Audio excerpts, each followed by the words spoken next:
De volta ao vivo em Oeste Sem Filtro, a gente segue repercutindo a decisão do ministro Alexandre de Moraes, que também, claro, repercutiu em diversos veículos internacionais nesta sexta-feira.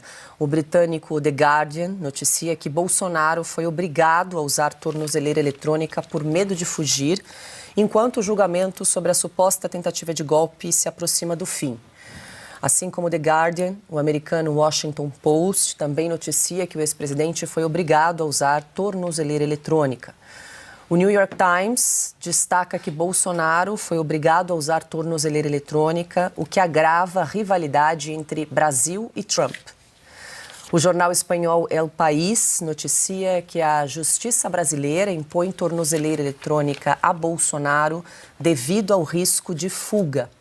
A CNN Internacional relata que a polícia brasileira invadiu a casa do ex-presidente e colocou tornozeleira eletrônica, citando preocupação com o risco de fuga durante o julgamento. Ana, a gente traz aqui uma repercussão de alguns jornais, claro, trazendo essa notícia da operação da Polícia Federal na manhã de hoje, todos focando aí nessa questão do risco de fuga. Mas, de novo, a gente estava aqui, inclusive, comentando na hora do intervalo que na decisão do ministro Alexandre de Moraes, a decisão ali de 47 páginas, repleta ali de prints e publicações nas redes sociais, não há um detalhamento criterioso de possibilidade ou risco de fuga por parte do ex-presidente Jair Bolsonaro. E queria voltar no ponto que o Alexandre tocou no bloco anterior sobre o silêncio de Donald Trump nesta sexta-feira. Ele que vinha falando recorrentemente o nome de Jair Bolsonaro. Ontem, inclusive, divulgou aquela carta, né, em apoio ao ex-presidente e hoje, por enquanto, está só acompanhando. Como é que está isso, Ana? Então, Paula, bom, primeiro em relação ao presidente Bolsonaro sair do país. Ele não tem passaporte e todos os holofotes estão em cima dele, por isso que essa história do pendrive aí, estranho no mínimo, porque diante de tudo que estamos vendo, o presidente Bolsonaro ia deixar um pendrive comprometedor na casa dele, no banheiro. É muito estranho isso, precisa ser investigado, porque nós estamos diante de um regime, e eu uso essa palavra, que coloca inserções fraudulentas, né? Isso ainda está em investigação, mas esse regime que nós estamos sendo submetidos no Brasil usou documentos fraudulentos do Felipe Martins, que não existe, com o número de passaporte que foi cancelado. Depois uma outra entrada do Felipem, pior ainda, né? Do Felipem, visitante, quando ainda era assessor do presidente Bolsonaro, ali no Planalto. Ou seja, mais um fishing expedition. E o presidente Bolsonaro ia sair. Ele que é provavelmente hoje no Brasil, o homem mais vigiado. Ele ia fugir do país. Ou seja, essa história está muito estranha.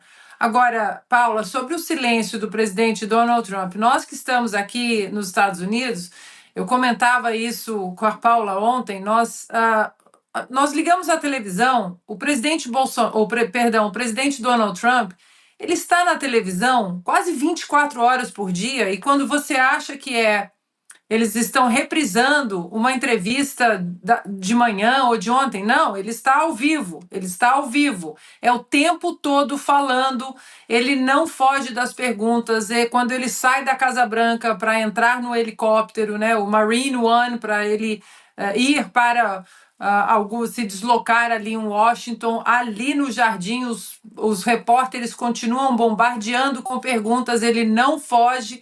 Foi inclusive ali que mais uma pergunta sobre o presidente Bolsonaro foi respondida, sobre o Lula também, não vou falar com ele agora. Então, Paula, esse silêncio não é uma coisa normal, tá? Não é, porque o que nós vimos hoje no Brasil e olhando, né, o documento do ministro Alexandre de Moraes, inclusive citando a carta timbrada ali com, né, a marca da Casa Branca, é uma declaração de guerra. É uma declaração de guerra aberta para o presidente dos Estados Unidos, e Donald Trump, que é sempre muito reativo às vezes e combativo, e ele às vezes pode não falar tudo, mas alguma coisa ele fala.